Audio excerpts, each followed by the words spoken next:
Mr. Holder. You guys can hear me? Yes, we can hear you. Also, good night to all the panel and much welcome for this, to be at this important discussion on the topic of jail time work for those incarcerated.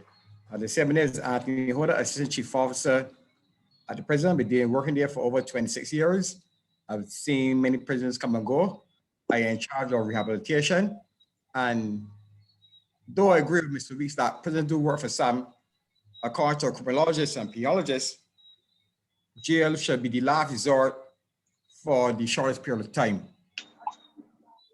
So yes, jail time do work for some, but it all depends on the program to put in place. It all depends on the mindset of the individual. It all depends on the cooperation, the whole criminal justice system work together to make this here work. So those persons who come to prison, if they do come to prison, I say as a last resort, so I agree with Mr. Weeks, so to an extent, but for the shortest period of time. Thank you. Thank you so much. Dr. Baird. Thank you, Mr. Joseph. Good night to everyone again. The jail time is it working for the betterment of the lawbreakers? Before I answer that, I just want to say that I've worked in the prison for over 25 years. I worked with at least 4 superintendents of prison. And I was one of the first appointed rehabilitation officers in the prison. And I also was able to counsel officers and inmates. And I believe that no inmate or lawbreaker is beyond rehabilitation. But there are also some factors that must be taken into consideration. I believe that there are various categories of lawbreakers. And tonight, when I'm given the time, I will try to break down those categories as best as I can. So we cannot really lump all of the lawbreakers together, because some are juveniles, some are victims themselves, some are criminal-minded, some are just seasonal lawbreakers, and so on. And I think that when we look at the various categories, we'll be able to define or look carefully at if it is working out for the betterment of those lawbreakers. And so I thank you for allowing me to be here, and I will do my best to try to answer as much concerns as possible. Thank you so much. Kim, Ramsay. Hi, good night. My name is Kim Ramsay. I'm a criminologist for 21 years. I work with the Criminal Justice Research and Planning Unit under the Office of the Attorney General. And I have worked at the prison, and I've written a book on the prison. My answer to the question, if prison works, basically, it's a very complex question. Because if we look at the immediate purpose of prison, it works because it removes the person from society. And so it incapacitates the person. But in terms of, if it works in terms of rehabilitation, that is, as I said, a very complex question, a complex answer. Currently, the recidivism rate is over 60%. Our last study that we did, the prison recidivism is 68%. So basically almost 7 to 10 persons do get rearrested within 5 years of being released from prison. And prisons are notorious breeding grounds for criminal behavior. In fact, Andrew Pilger would have said a couple of years ago, it is an institution for learning crime. However, there are some people who have come out, who have changed their behaviors, who have been rehabilitated and who have never gone back to prison. But the reality is that quite a few do go back, and quite a few of them become better criminals within prison. So there's so many factors that cause persons to change their behaviors. And I guess as the night progresses, we will discuss that, along with the fact that prison is not the only institution that changes behaviors, because at the end of the day, you can only do so much within the confines of a prison. But if people return to the same societies which caused them to commit crimes in the first place, it is why prisons are referred to as revolving doors, because what is lacking currently is that evidence of the connection between prison and society, which, as we know, is basically lacking in terms of assisting the person to reintegrate back into society. Thank you so much, Kim. Inspector Dawson. Hi, good evening, everyone. First, this is a test. Can you hear me? Yes, we can. Very good. First, I am not in charge of the Criminal Investigations Department. I'm a detective inspector attached to the Criminal Investigations Department. Nonetheless, I do come with 36 years, experience in the police force. Let me just say, first of all, on behalf of the Commissioner of Police, Mr. Richard Boyce, to thank you, first of all, for your invitation to be on the panel. The subject is, and persons might not think for the police is an important subject, but just remember, the police are in fact part of the society. So if something is working, it's good for the police, and if it's not working, it is also not good for the police. On the topic of if jail time is working out for the betterment of the lawbreakers, I am really glad to be part of this esteemed panel who I am sure will in fact answer the question much better than the police officers. However, though, suffice to say that what we, the police, can say for sure is that we see a high degree of re-entry. So Kim spoke to the 60%, we see those 60%, and I would even want to add to that, that not only do we see the 60%, but we see them over and over and over. As a matter of fact, just this week, a guy was arrested who is in his 60s, and he was committing crime from in his teens. So I don't know if I can answer the question. Maybe the question will be answered tonight.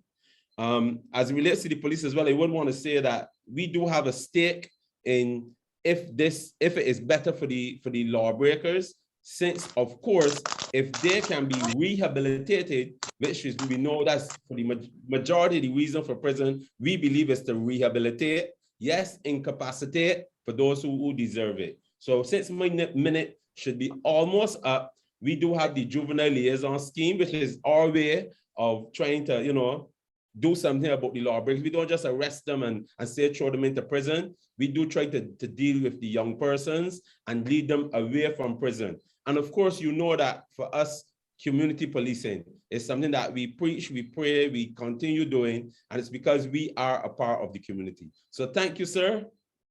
Over to you. Thank you very much. I see there's a raised hand here.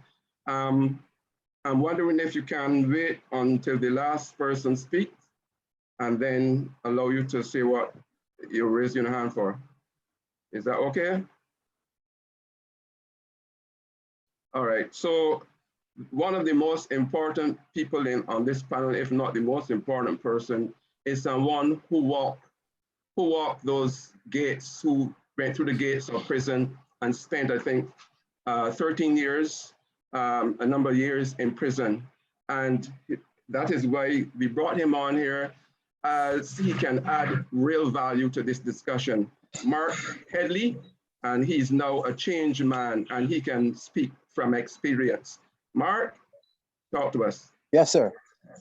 Good night to all. As you heard, my name is Mark Headley. I'm a former inmate of HMP Dodds. I was there in 2011, was released in August of this year. Like everyone else before me, based on the question to us tonight, I will agree to a certain extent, but then I will say that the change, the individual themselves must first desire the change. If the individual desires change, that's good. Then jail time would have worked for the betterment of that person. If though the person is desirous of change and then there are no programs there to facilitate that change, then that is where the problem comes. So from my experience, yes, it works, but then there are lots of things that needs to be done for the greater times that it does not work. Because from my experience there, there are more times that has failed than it has worked.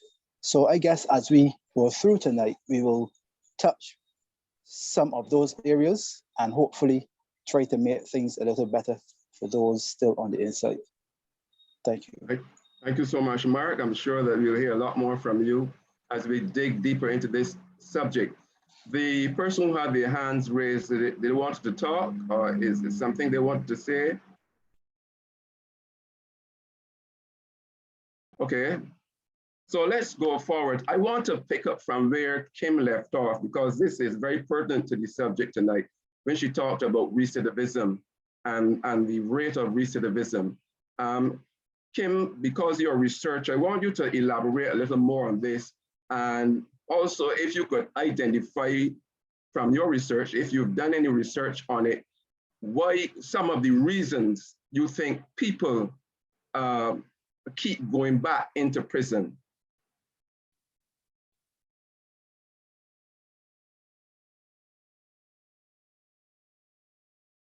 Kim?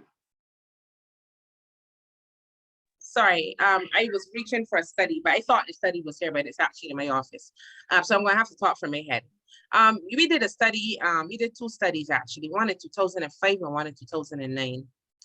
We were looking at recidivism in the prison. And what we did was we traced a cohort of inmates who were released from Glengarry, but it was Glengarry then, and looked at their level of recidivism. What I can tell you is then that the majority of persons who recidivated were persons who were charged for committing property crimes, persons who were drug addicts. Those were the ones who were most likely to recidivate. And it was because of a lot of the challenges they face on reentry. First of all, persons who commit property crimes and persons who have substance abuse issues tend to spend a very short time in prison. So the programs that are available in prison, they are not able to spend a lot of time in these programs. Therefore, short sentences, like 3, 4, 5 months is not going to help them. And this is a perennial problem. This is a problem that has constantly plagued the prison. Short-term offenders being the ones who are most likely, they're the prolific offenders. So as I said, people who possession of cocaine, persons who break into people's house, theft, those kind of offenses. Interestingly, back then, murderers were least likely to recidivate. And that is because when we did the study, those persons who came out of prison were persons who did 20, 25, 30 life and then got their sentences commuted. They did their time, they're what we refer to as the old jailers. They come back into society. They just want to get on with their lives. They've done it all. They just want to, get on with their lives. They're older, in the 60s, late 50s, and so on. The frank artists of society. I can't remember Naga's real name, but Holder would know who I'm talking about. Those are men who committed crimes back in the 80s, and they've spent 25, 30 years in prison. Interestingly, we have seen a shift now, where we're seeing people who have committed violent crimes who are recidivating. I think it's a part of the whole issue of society being changing, the whole issue of persons not spending the kind of time in prison as they were back in the 80s and 90s. And we have a different type of offender. The offender is a younger offender. These offenders getting bail, they're committing crimes while they're on bail, et cetera, et cetera. Back to the question of why people are recidivating. As I said, they're going back into the same communities. I said that in my opening statement, they're going back into the same communities, the same criminal communities. They're going back into around the same kind of people. A lot of them have not learned anything in they've not changed their behavior. As Mark said earlier, a lot of them are not interested in changing their behavior. A lot of them mean well, but they've basically become prisonized, which is a prison term. And they have adopted the prison mentality, they're helpless. It's a kind of a learned helplessness, as we say in psychology. Another factor too is a lot of them are drug dependent. So there are people who leave prison today and by tonight they're the drug hole because it's a lure. And in the absence of support systems, they're going to easily lapse. So there are men that you will see within a week, they're back coming through the gates in prison. In fact, not only in Barbados, but internationally, prisoners cheer them on when they come back because they expect them to come back. And some of them don't last a week, a month. Actually, we found that the majority of persons who recidivated within 6 months to a year of being released from prison. The support systems are not there. The family does not want to see them. They go back to the same communities. They try to get jobs. Nobody wants to see them. The jailbird status, unforgiving society. I can go on and on. So there are many barriers that ex-offenders face that prevent them from successfully reintegrating into society. And the biggest one which I forgot is no job. They don't have the skills. They don't have social skills. They don't have job skills, and they're unemployable, and they do not have any employment. And so as I said, the lure of the block.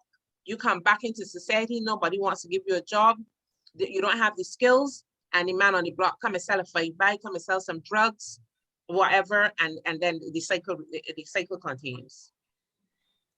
If I may speak now. Go ahead, yes. Because I was just going to suggest that any one of the panelists can jump in at any time, you know. So yeah, go ahead. If I may speak now, let me demyth the old stats that this Ramsay bring from 2009, 2005 at Glengarry. We have implemented a new rehabilitation trust under the guise of Mr. Lieutenant Colonel John Nurse, and the statistics have shown that recidivism measure different ways. She said the recidivism rate at the present is 68%, and this is not true. You know, that recidivism rate she's measuring is for the whole criminal justice system.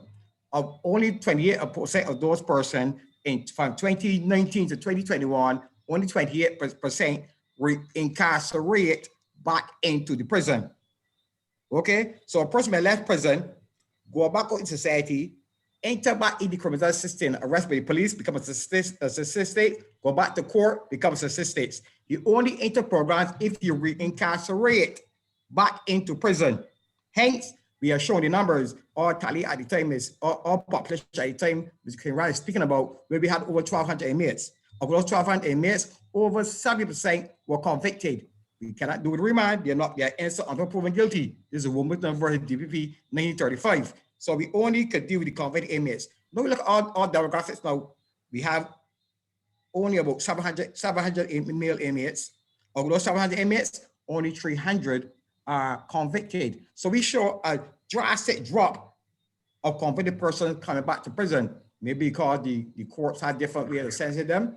But the recidivism rate at the prison, the incarceration rate, I cannot do recidivism rate as it pertains to the whole criminal justice system. We could only rehabilitate those who reincarcerate back into the prison. Of those who were incarcerated back in prison is only about 28%. The recidivism rate she's speaking about is the whole criminal justice system, who enter back into the police as a statistic, who enter the court as a statistic, but not back into the prison. All numbers of declining for the past 10 years since the project management of Mr. Nurse have shown our population, our inmate population, has drastically declined. We also improve other criminogenic tools to measure the criminogenic needs of the inmate. These criminogenic needs are what cause them, or with a positive correlation, what cause them to commit crime. We've seen problems with vocation, problems with clinical problems, psychiatric problems.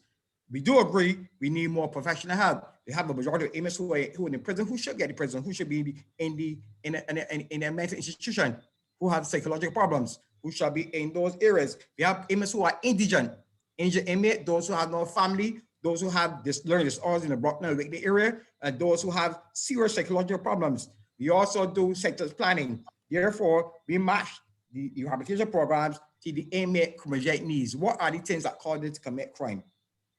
What are these things? We create a sentence plan. We do more rehabilitation programs. We've seen a decline of our numbers over the years. We see in our yearly reports, we see a constant decline of persons coming back in society, coming back into prison. Prisons serve a role, as you mentioned, incapacitation, deterrence, rehabilitation, just desserts, and general and specific deterrent. So even Ms. Headley will speak to this. When a person, if they come to prison, they won't be able to address and the stage of complication of change. They won't be able to address these issues that cause them to commit crime.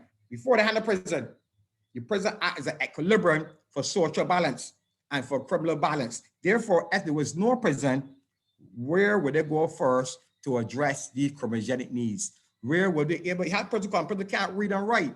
And because the education program, what we need more is still a crying down prisons. We need more help. We need the education department in prisons to be run by the Ministry of Education. We need person from the psychologists, more psychologists. We got one drug counselor who work close to the NCSA. We got one psychologist. We need more psychologists. We need more drug counselors. We need more educators. We need more of these here. Instead of that same prison door work, give us the help. Give us the professionals. Maybe see a trained person with sex offenses, sex offenders. Do we have a sex offender department? No, we don't. So a drug counselor couple up or double up, treat each person. We need more professional help. We need more person. We are doing it. If you're doing if you're doing efficiently with all little resources, wow, what can we do with more resources? We want this panel here to give us the support. Help us in what we're trying to do. Because if you help us, you're helping the whole Barbados. And Mr. Headley will know, he was working on the remand building. He kept parking programs, he kept parking education. He helped the inmates to learn. We want more programs. We want more professional people to come and help. Instead of guys saying prison don't work, help us to help this rehabilitation program to work. We say prison should be last resort, short resort. We need more professional help. You see the issues. We cannot do job counseling with one job counselor. We cannot do personal mental issues with one psychologist. We cannot do education programs with volunteers or with somebody or source who offer to do peer education or with peer tutors at the investigation them. We need the holistic approach. Is a social problem. We can't get put prison in a by itself. It must be a whole holistic approach. What do the prison need? This is what we need. We need more educators. We need more job counselors. We need sex offenders. We need person to deal with inmates. And we also need an employment portal. What is the entities outside helping to create employment for those outside? What is we need to create a halfway house of person who leaves and have nowhere to go. You understand? We have different entities who helping them, who helping the person find where to live, who's have somewhere to go. But instead of saying what it done for the person who's incarcerated, it has done a lot. It needed to address, to face what is the issue that are facing them, to say that they not help you out of their programs. We need more help. But if they wouldn't come to prison, they won't be able to face or to address these specific needs that impacted them. Left it around world, we will go back to Jesse James or Frank James. Therefore, the need of prison. Thank you, Mr. Holder. I see your passion. Mr. Joseph, before you move on, please can I just say something very quickly? No problem. I just want to clarify something. Recidivism is the re-arrest, reconviction, and re-imprisonment of an offender who has come out of prison. You're perfectly correct. Mr. Holder, can I finish? You're perfectly correct. Hold on, Mr. Holder, can I finish my point, please? Thank you. I let you speak. So international definition of recidivism, which we at the Criminal Justice Research and Planning Unit follow, is once somebody has been rearrested, he is considered a recidivist. The prison measures recidivism based only on those who come back to prison. Me and you both know that the coming back to prison, as we all say, is the last resort. There are many people who recidivate who never go back to prison. We do not measure recidivism based on those who just go back to prison. There are people who are convicted, there are people who get fines, there are people who get suspended sentences, there's a whole set of disposals. Recidivism is measured by the rearrest after being released from prison. And that is all I have to say on that. And I agree with you, and you're agreeing with me. Therefore, the prison can only rehabilitate those who reincarcerate back into prison. What programs is there available for those who rearrest, who reconvict, and don't come back? What programs is there outside for them? None. The only programs that have is better reincarcerate back into prison. You can imagine the school saying they got you can imagine only the programs we have can be done with those who are reincarcerated. So those who are reconvict and those who are rearrest do not form part of our statistics. So, Mr. Headley and Mr. Holder, thank you so much. This is very stimulating. Anyone want to jump in here? Mr. Headley, jump in here, please. Okay. First, what Ms. Ramsay said. What Ms. Ramsay said about the reacceptance in society. I believe that socialization plays a big role in the whole thing, because using myself as an example, I didn't have that problem when I came home, because thanks to Reverend Baird, who's on the panel tonight, and my minister, Mr. Hinkson, I was given a job. But from being in prison, listening to the other persons speaking, up to the day, I met 5 guys in Bridgetown who were in jail with me, and they are now seeking work. One had a job, and the usual thing happens. Some person said, what he was in for, and he lost his job. Whether or not that was true, that's the story he gave me. So that is one of the biggest problems that us as former inmates face. And then Mr. Holder said, the situation is of such that whilst in there, sometimes you see people like psyche inmates coming. One of the problems that you're faced with is when you're on remand in prison, certain programs are not really offered to you because you can either spend a short time or a lengthy time.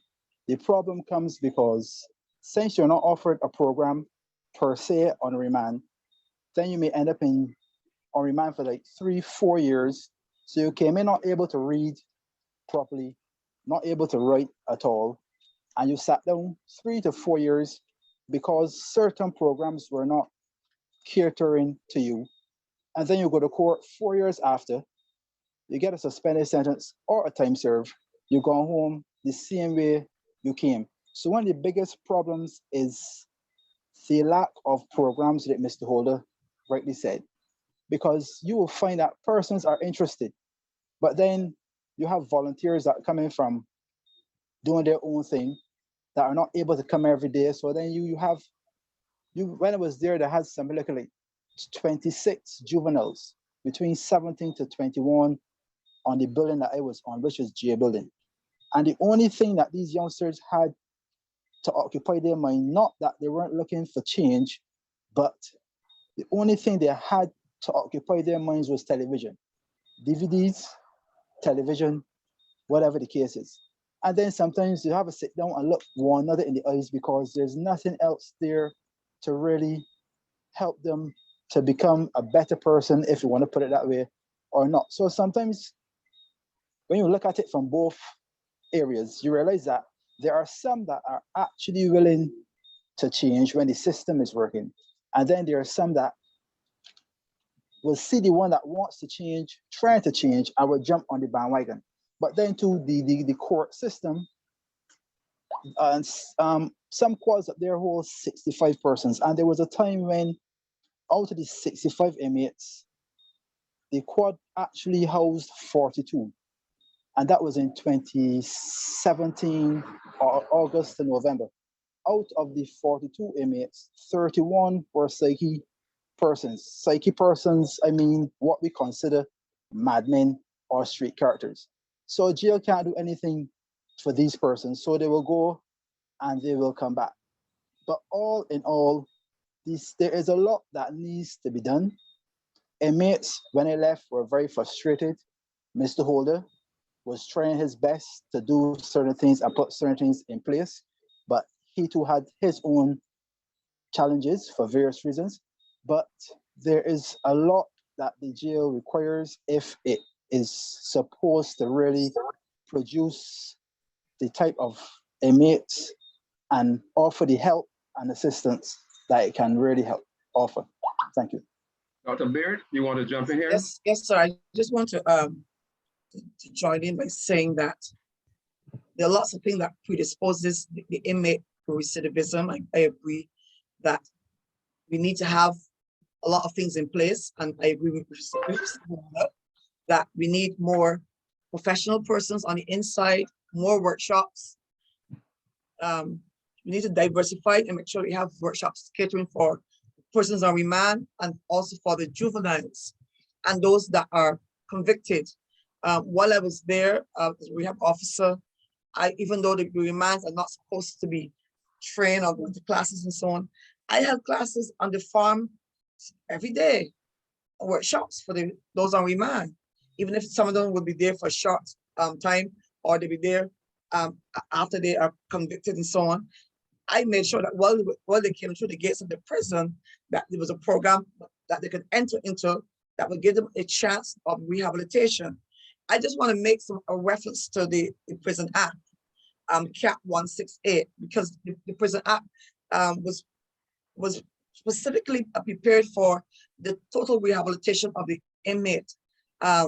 We're not able to do that as we would want to, because as Mr. Holder said, lots of areas are lacking professional help and so on. But these orders were there to facilitate the total rehabilitation. And holistic recovery of the inmate in the prison. In the act, it says the purpose of training and treatment of convicted prisoners shall be established in them that they will lead to a good and useful life on discharge, and to fit them to do so. So there's the idea from the very beginning that the person coming through the gate, the convicted persons must be rehabilitated. And then it said the officer in charge shall interview every prisoner as soon as possible after his reception in the prison and consider what arrangements are to be made for work and also for training, so that nobody falls through the cracks and nobody's left. The officer in charge shall also, as soon as possible after reception, classify all prisoners, having regard to the age, the character, and their previous history.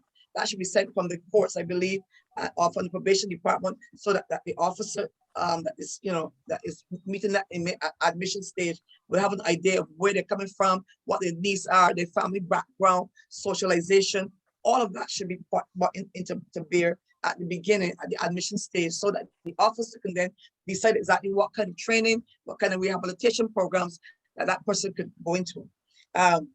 The superintendent may set aside particular prisons or part of prisons for the detention and training of particular classes of prisoners. And with a view to facilitating training and minimizing the danger of contamination, convicted prisoners should, where possible, be classified in accordance with this rule. And it also states that a prisoner under 21 years of age shall be placed in the young prisoners class. Whatever's there, I must say, I don't know if it happens now, that those juvenile offenders were not allowed to mix with the older ones. But like I said earlier, we have several categories of lawbreakers.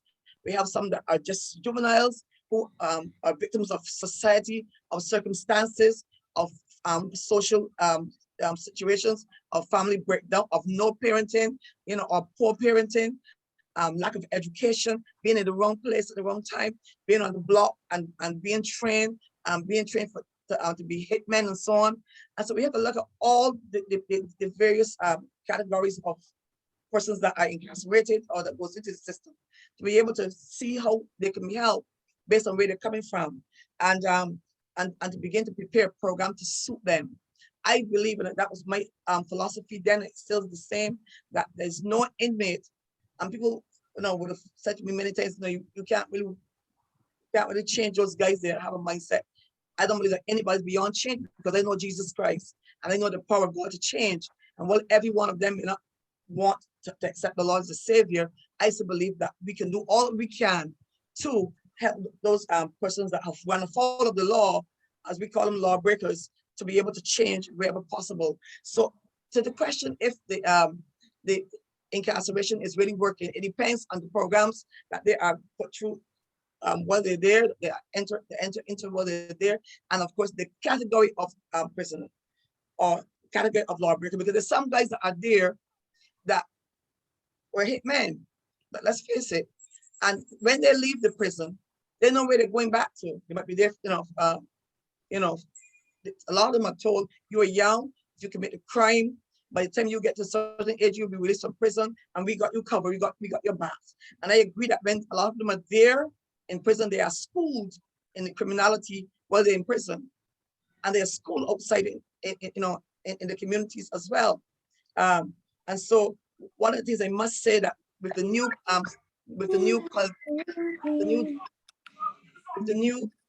child justice bill, if you can mute that person, because I'm getting this.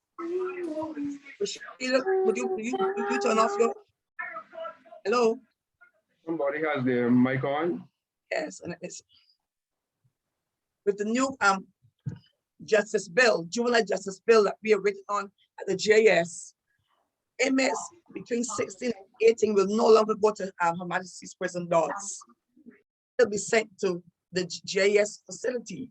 The JS facility is now being retrofitted to take in the females from the St. Lucy's facility, and they'll be retrofitted as a security facility based on the fact that we're going to be getting the 16-year-olds and up to 18. And we know as Barbadians that those youngsters between 16, 17, and 18 are now being trained on the blocks and in the villages and wherever in criminality.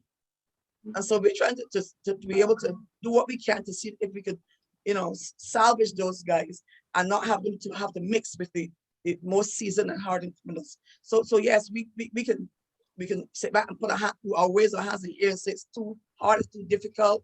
We can't do much because these guys are, they're shooting each other and all that. But we cannot do that.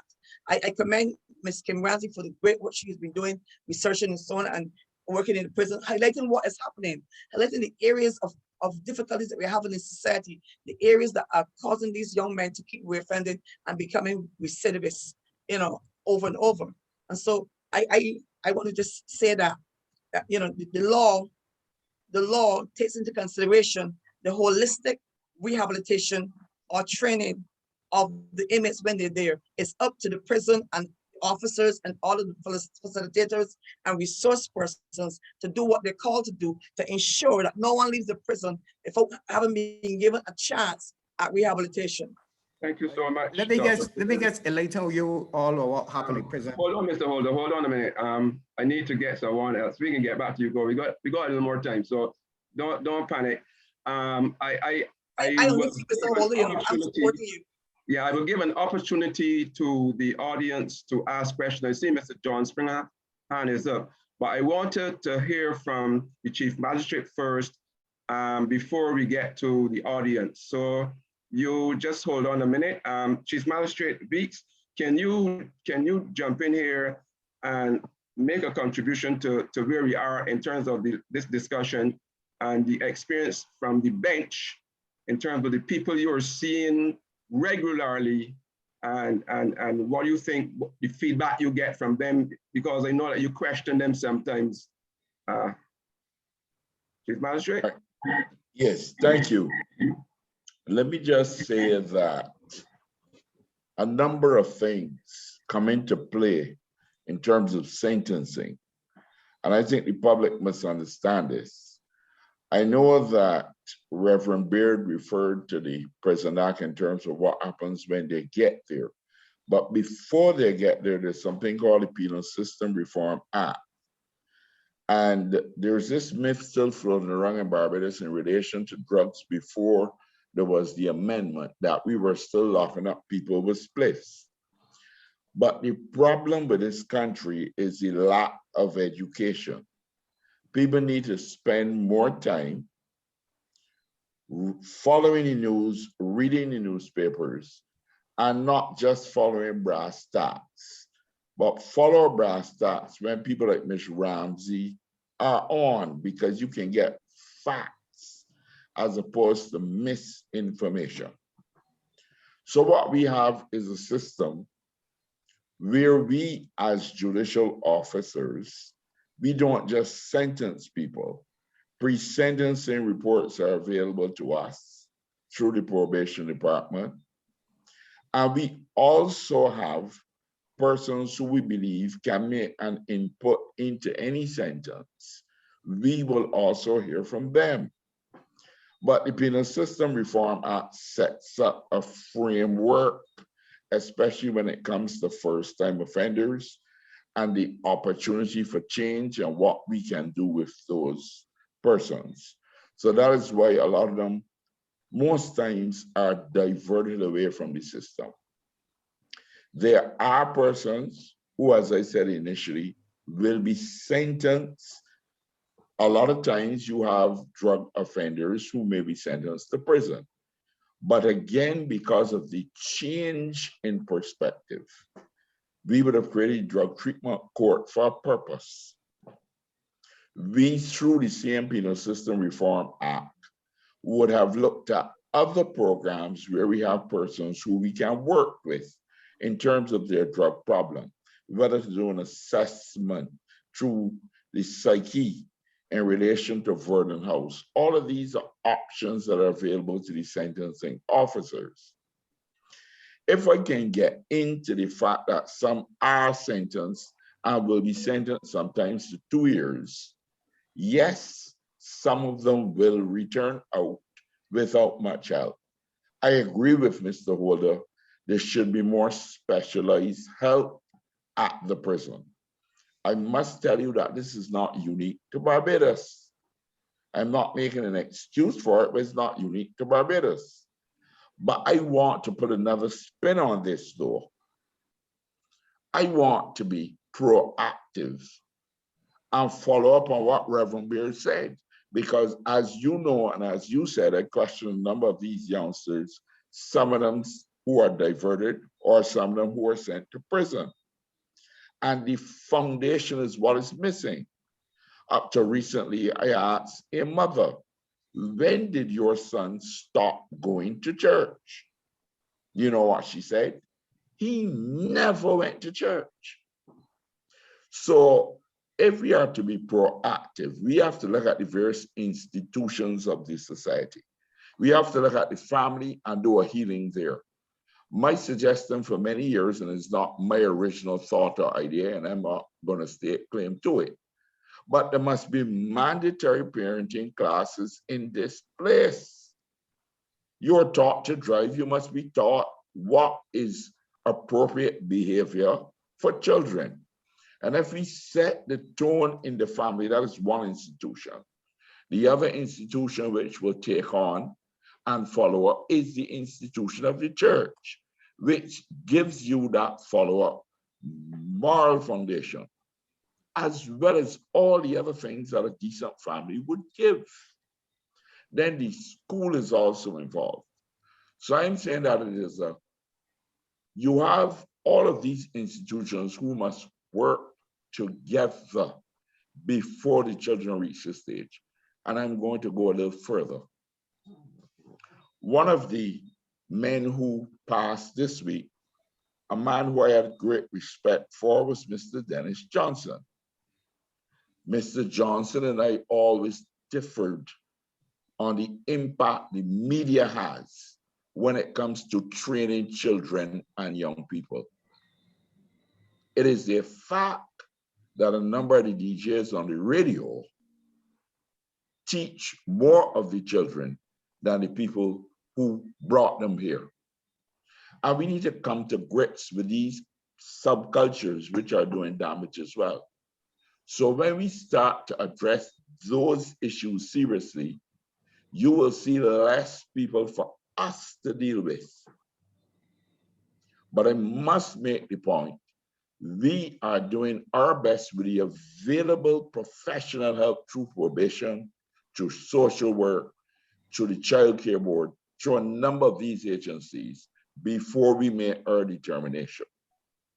I will say to Mr. Holder, all is not lost. There's a culture in most countries which says, as long as you have been to jail, we will not help you and we will have nothing to do with you. There must be a concerted program, not in prison, but out here, out in the public to address the same persons who will come back out to us. Because in talking to a number of these young people, I tell all of them a lot of the time, you have potential. What do you wish to do? How are you going to get there? A lot of them have no idea. One is a musician. How are you going to be a musician? He has no idea. And the people in his house can't tell him how to get there. So we must start a program out here to try to deal with a lot of these issues. And when we start that program out here to try to sensitize people that my cousin or your cousin will have to reintegrate into society, what do we do to help them from going back inside? As long as we can start a program of sensitization such as that, I believe that we can start to make a difference. But I do believe in what Mr. Holder is saying, that identifying those persons beyond just craft, because they are actually some very articulate persons who are in prison. If we can identify those talents and we can set up a mentorship program of some kind, I am sure that you will see better results in terms of them reintegrating into society and finding jobs. But we must accept, first of all, that we are a very unforgiving society. This is where the church must play a major role. And certainly I believe that Reverend Beard is one of the shining lights in that regard. Thank you so much, Chief Magistrate Weeks. So just want to say to you, if you drop out, well, we have just reached the limit of our participants, but which was 100, someone dropped out, so it's 99 now. But if it comes back to 100 and anyone leaves, they will not be able to get back in because we would have reached the limit, but that is some housekeeping. Now, so let's go to the audience before we get back to you, because those of the panelists who have not or who have to add will get an opportunity to add again. So just hold your thought and let's go to the audience. Let's go to John Spring, who's been waiting for a while. John, could you put on your mic and tell us what your concern or question is? Hey, good night to everyone. Just first, like to say that I'm enjoying the discussion. It's very interesting. My question is really to the Chief Magistrate. I had to step away for a second, so I hope that he didn't address it while I was away. But based on what has been said so far, I understand that prison is there to rehabilitate persons. I recognize, based on what's being said, that there are issues in having persons to assist in rehabilitating those persons who are in prison. But based on something that a gentleman on your panel, can't remember his name, but he was incarcerated. He was saying that in, I think Block J, I think that's what he said, that he was in, there were at least 41 persons, I think, not sure if that's the correct number, who were, who needed psychiatric attention or should be in the psychiatric hospital. What I'd like to ask the Chief Magistrate is why persons who are sent, who require that type of treatment or should be placed in a psychiatric institution, why are they sent to the prisons when they cannot be assisted or helped there? So they're basically wasting their time there just to come back out and, you know, commit other crimes. I just want to understand that. Thank you. Thank you very much. Well, very good question. Let me just say to you that in most cases, when we can accommodate those persons with known psychiatric problems, we will accommodate them at psyche. But I want the public to understand, though, psyche is not a place for sentence. And I believe that this issue arose some years ago when the former Director of Public Prosecutions, Mr. Charles Leacock, QC, had a case where the gentleman clearly was one of the cases where if there was such a facility, we could have sent him to spend his time there. So let us remember that psyche is not a place for sentence. Psyche may assist us at times when it comes to remand and having some medical intervention. And as long as that can be done, and again, it is an issue for the family sometimes, because sometimes we may have a medical intervention of some kind, and then if the families do not step up in terms of being sureties, and that medical issue has resolved, there's only one place to send the person if they can't be a surety. And we as judicial officers do not find that it would be fit at the time to return them to society. So I think in a case like that, that is where you may have some persons who may end up back in prison. And let us not forget, some of these persons are very smart, and I shall use that terminology. It is far easier for some person to say to a judicial officer, why not let me go down to psyche, as opposed to being remanded at the prison. So sometimes you will have that, and sometimes those judicial officers who are very experienced will not be fooled and will have to exercise the authority to keep them in a more structured environment. But where there is the medical information which supports and it can be facilitated, it is certainly something which we do because we don't know it all, but we have to be guided. And that is why sometimes the professionals again are called into play and they will send reports based on assessments to us. And sometimes an assessment will come back saying this person is fit to plead, this person may benefit from a program outside of psyche. But again, if there's no surety, there's no option but the prison sometimes. Thank you so much, Chief Magistrate. So those who want to ask a question, you can use the raise hand icon or put your questions in the chat. Mark Corbin, you've been waiting for a while. Mark, what is your question? Good evening to the panel. Good evening to all participants. I'm Mark Corbin, Chief Officer of Prisons. I joined the prison service in 1993. I just want to mention a few things. I support the Chief Magistrate with regards to the need to get to the root of the problem to assist in the reduction in the rate of recidivism. Many of our persons who go to prison, and Ms. Ramsay and Mr. Horner can attest to this, have low academic attainment. You would find that a guy is 15, 16 years old, has gone to primary and secondary school, but functions academically as an 8 or 9-year-old. He has gone to primary and gone to secondary school. 15, 16 years old and functioning academically like an 8-year-old. In my view,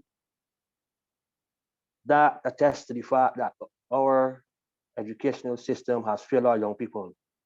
I am not saying teachers, I'm talking about the system.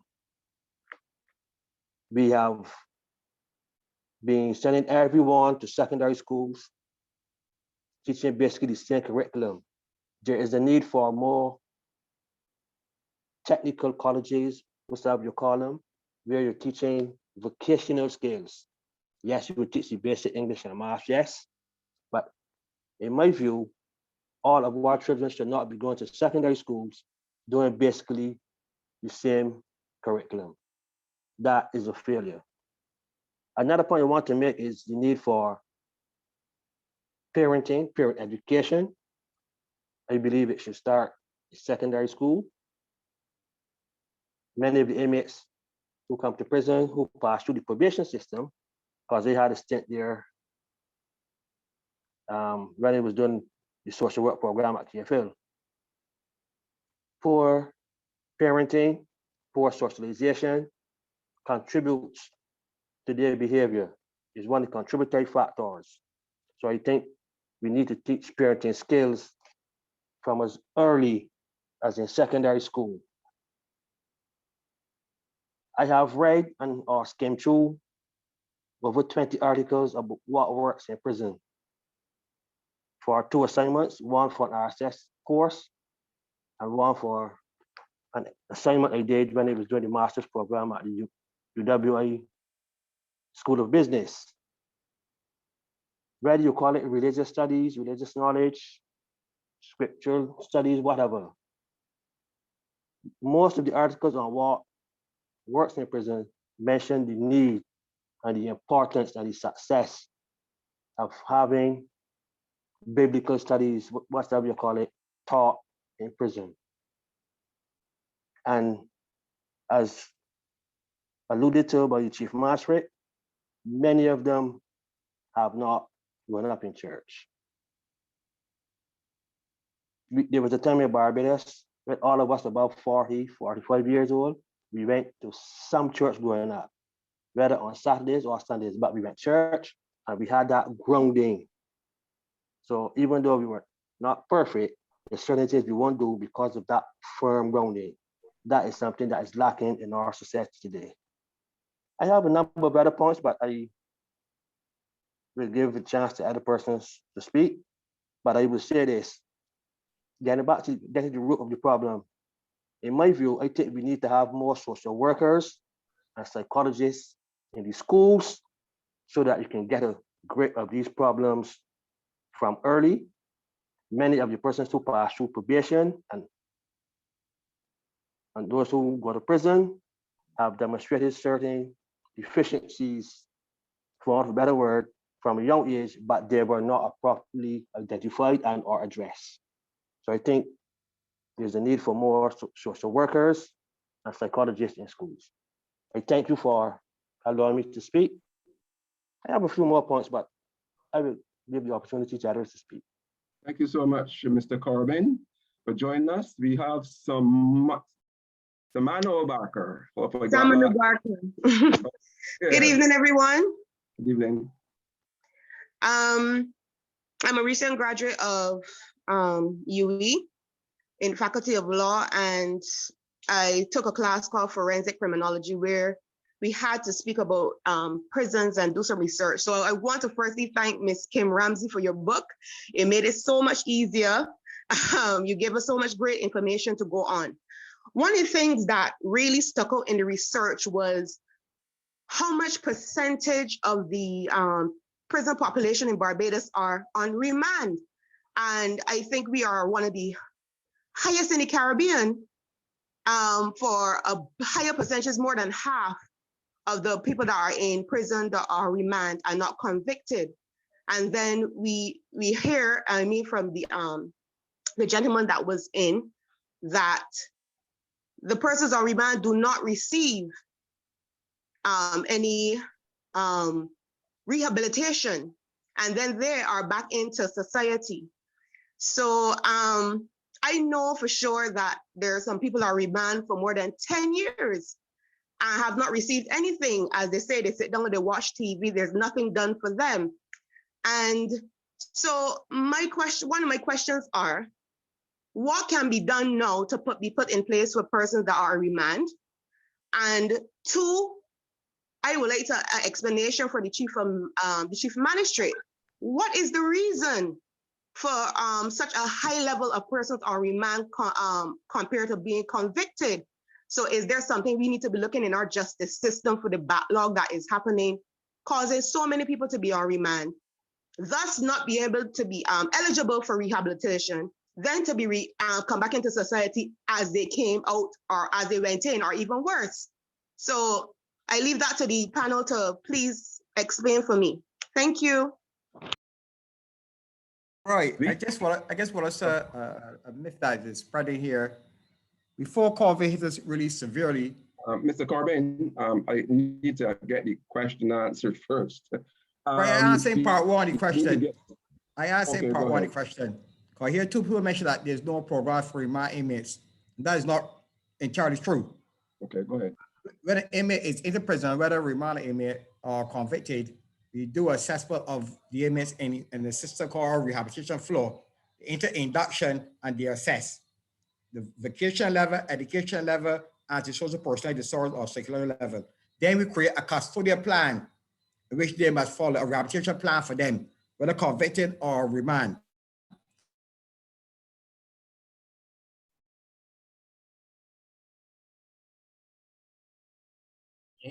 Mr. Corbin Mr. Holder has frozen in time.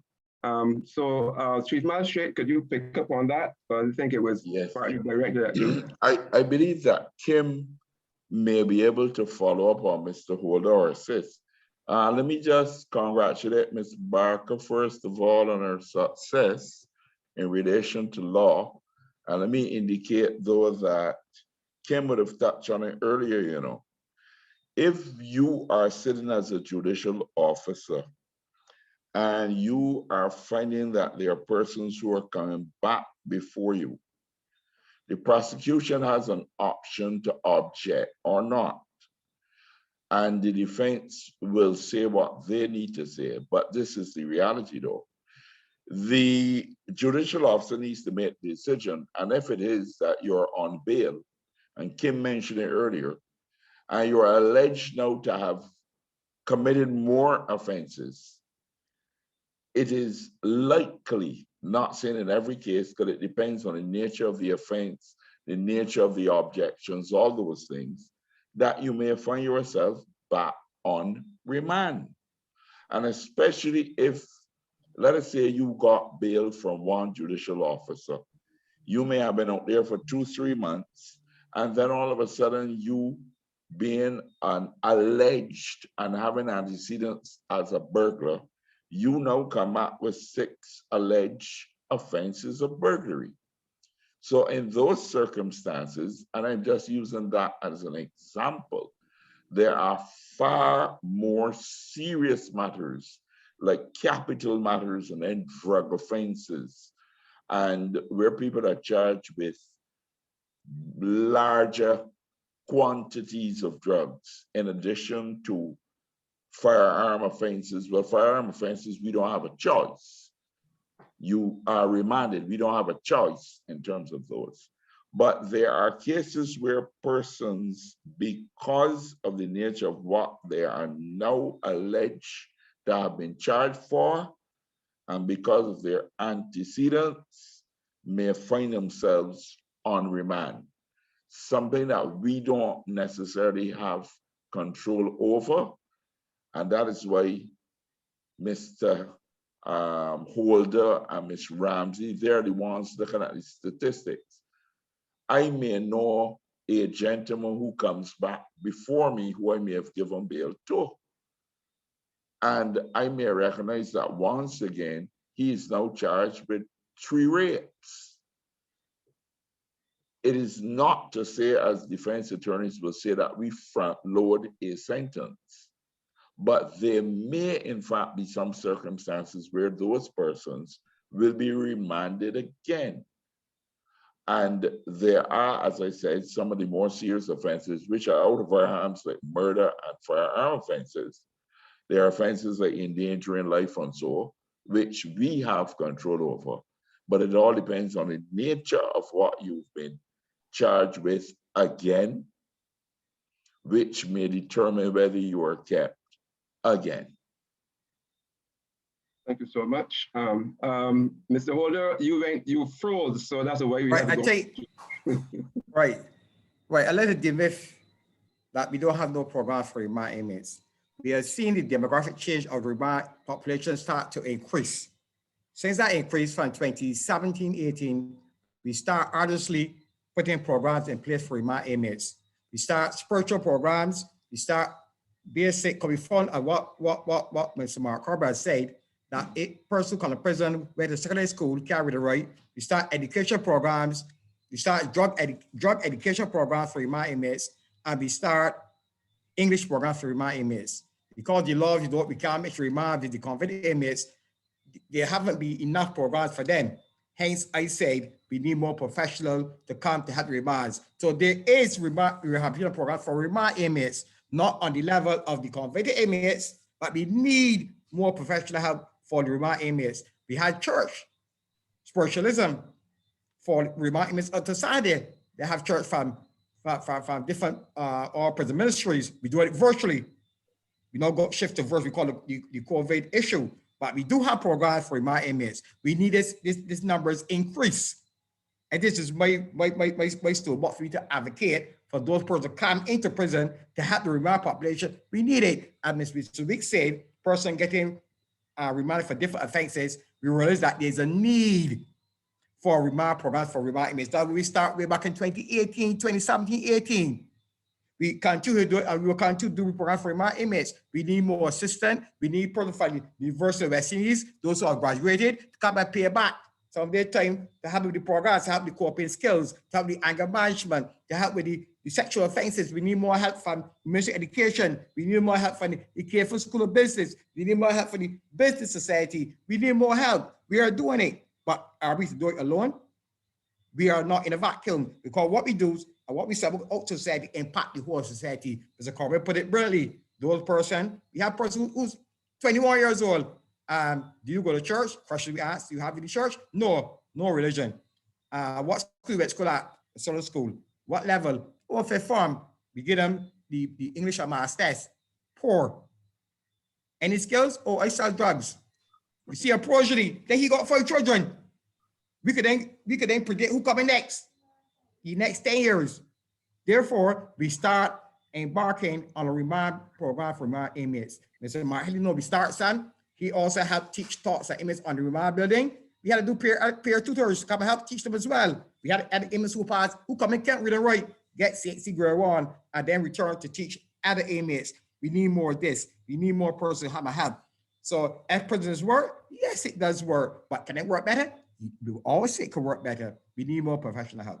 Thank you so much, Mr. Passion. Yeah, go ahead. Before you go on, yeah, could we make our responses a little more concise? Because we have to watch the time, and a lot of questions rolling in. So go ahead. Go ahead, Dr. Baird. Yeah, what I want to say as a follow-up to what Mr. Holt is saying, that while I was there, there has always been a need for help in terms of resource persons giving themselves their time to help in the process of rehabilitation. What I did when I was there, I went to a whole group of cohort of persons who I felt that had been blessed and privileged in society, and I asked them to give up their time and services back to those persons who were less fortunate or who had want to follow the law. And I was able to develop a rehab program with at least 10 resource persons at any given time. Persons like Keith Simmons, Wes Hall, Dr. Carol Jacobs, Marva Ali, Ishmael Morris, all of those, I was the one who invited the National Council on Substance Abuse into the prison to start a program. So the people are there, Mr. Holder. It's just a matter of you, connecting with those persons and inviting them. I had no problem back then in the Glendale prison, getting a whole field of persons that were willing to give up their time and services to help with the rehabilitation of the inmates and to develop them to become better citizens and they going out, they being discharged. So I think that once you ask, Bible said, ask and you shall receive. I believe if you ask enough, people will respond to your call. All right, thank you so much, Dr. Baird. We have Shaquilla Messenger. She's been waiting for a while. Shaquilla. Hi, good night, everyone. This is for Mr. Holder. I think that, that the deal breaker to curb recidivism in Barbados would be better for if all the support systems are better, and that includes the family and all the systems that we have spoken here before. But what I found, especially even because my question was different, but after your response just now also made me thought is that we continue to label these individuals, we continue to show them how they are failing within society, they fail in education, they are born to parents that they didn't deserve having in the first place, they fail in the legal system. So everything we're saying, you're a failure, you're a failure, you're a failure. And then when they go back into society, it's only the other, what we call failures again, that who accept them, who support them, even though the behaviors may be contradictory to what is a good citizen. So how these systems are going to help? You talk a lot about church, and it's not by any means say I'm not a religious person, but saying you need the church in order to get better. Yes, we understand that if we look at Jesus and he died on the cross, etc., he had a thief and somebody else next to him. But when you say this and somebody is saying to you, Shaquilla, okay, you're going to be healed from whatever you're doing, etc. But then I don't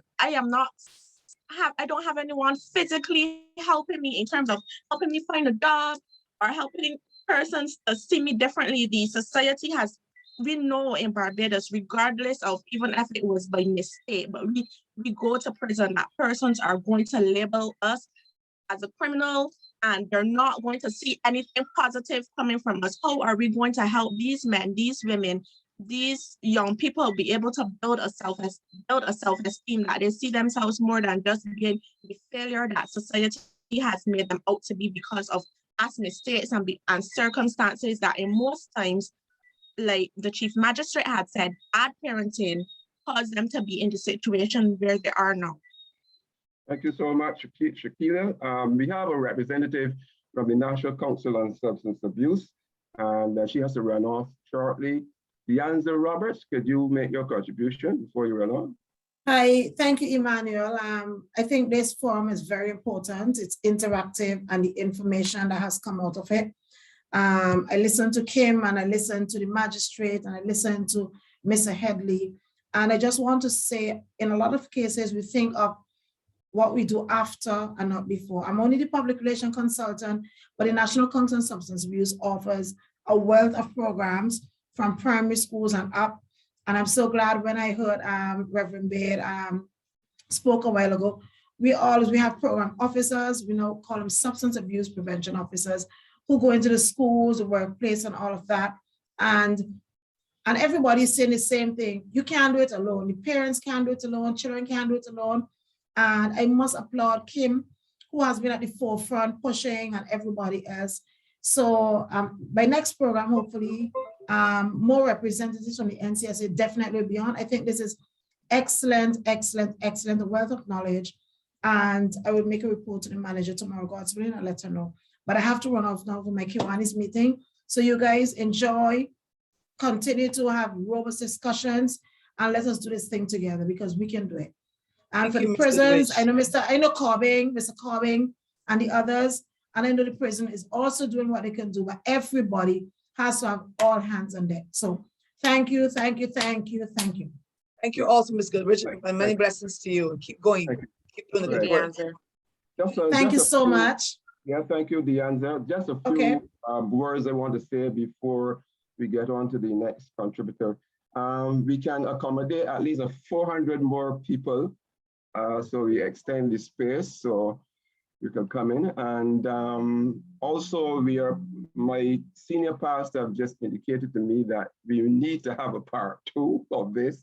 Most likely it will be the second Tuesday in December.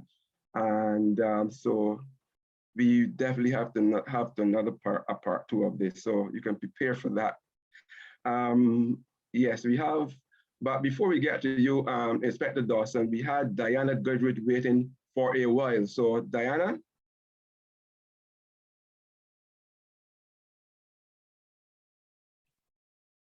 You're on mute.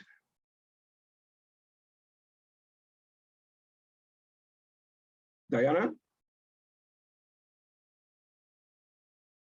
Okay, let's hear from you, Inspector Dawson. Hi, good evening, everyone again. I've been listening very attentively, and I haven't only been listening with my police ears. I've been also been listening with my parent ears and my member of society ears. And strangely enough, all of them on the panel, they do have a question for us, the panel too, because I haven't heard a lot about what is being done as it relates to that communication between the victim and the person incarcerated. Because I'm sure that anything that is being done to rehabilitate or to impact and have something to do with the victim of the particular crime, right? That's a sort of a question that I'm actually asking us, the panel. Where does the family and the members of society come in who have been affected? Thank you. While I was a rehabilitation officer in the prison, I went overseas and I did a course in restorative justice. And, it's implemented in the USA. And there were several attempts and discussions in Barbados to have implemented here restorative justice, where the victim comes into the picture and the offender is brought to the place where he recognizes that he has caused harm, he has caused loss, and so he must compensate that victim. And I believe that that's very much needed right now. I think that the plans are already in place to have that implemented. I don't know what's the delay, but I know that they're looking at it, they have looked at it, discussed it, and it will be soon, enacted, because it's on the papers. So, and we need it very much, just because we do forget the victim and their families. And I am a strong believer in restorative justice as it pertains to the offender going back to the victim and restitution, making restitution to that victim that has been offended or have suffered loss and so on. So I commend that, and I thank you for pointing that out. But I know that the authorities here in Barbados have been looking at that seriously, and it's been mentioned quite a few times when I've been in sessions about implementing the restorative justice aspect here in Barbados. And thank you. And sir, if I could continue in my part too. Thank you for that, ma'am. That was really it really said exactly what I wanted to hear. The thing we heard a little bit about persons on remand, and as the Chief Justice says, when you get a guy who has been on bail and then he does a number of things, you know, it's hard to say let him go back up because one, Barbados is an extremely small society. And again, I look at the side of the victim. This victim has been victimized, and then to hear that this person is back on the street in no time, right? I'm sure that the defense attorneys will come to the rescue of that person. One final thing that I wanted to look at in relation to the family again, because again, as I said, I have on a number of hats here. The family, our situation in Barbados, the family, the lack of church, all the points that were made are very true. However, these are not things that we have just decided or just worked out tonight. So what can we do, first of all, and as a group we can answer, what can we do? And I throw this other question in relation to and this is to Mr. Hayward. Mr. Hayward, I think is his name, Mr. Hayward. Yes, sir. I wanted to ask you because even yes, I'm a police officer, but I often wonder what is the impact of your time with the police between, let's say you commit the crime, you've been arrested, and then you go to the court. How does that particular time with the police, does that actually impact members in prison? Does that impact them? Does it have a long-lasting impact? That's my question to you, sir. And congratulations too on all that you have achieved. Is Mr. Headley? Mr. Headley, Mr. Dawson. I'm sorry, sir. I am. My apologies. My apologies. Not a problem. But before I answer your question, there was a question posted to me on the screen, and I just wanted the guy that posted to know. He asked how was I received on my release from prison, and I live in Rockdale, St. James. And I must say that the persons in my neighborhood were very receptive. If they were not to my face, well, I would be surprised. But every person I came in contact with received me and accepted me back home. So that's the answer to that question. Now, to answer your question, that is a very that's a serious question, Mr. Dawson, because whilst in police custody, persons see the police is a very interesting question, it's a very serious question, and it's a very complicated question because persons see the police, yes, as a source of security protection. But then there are some, if we are to be honest and straight with one another, who, when you listen to these stories, especially when you're charged for a serious crime like murder or firearm, there are always similarities in use of excessive force and different stuff, whether or not it is true. That is the story here all the time.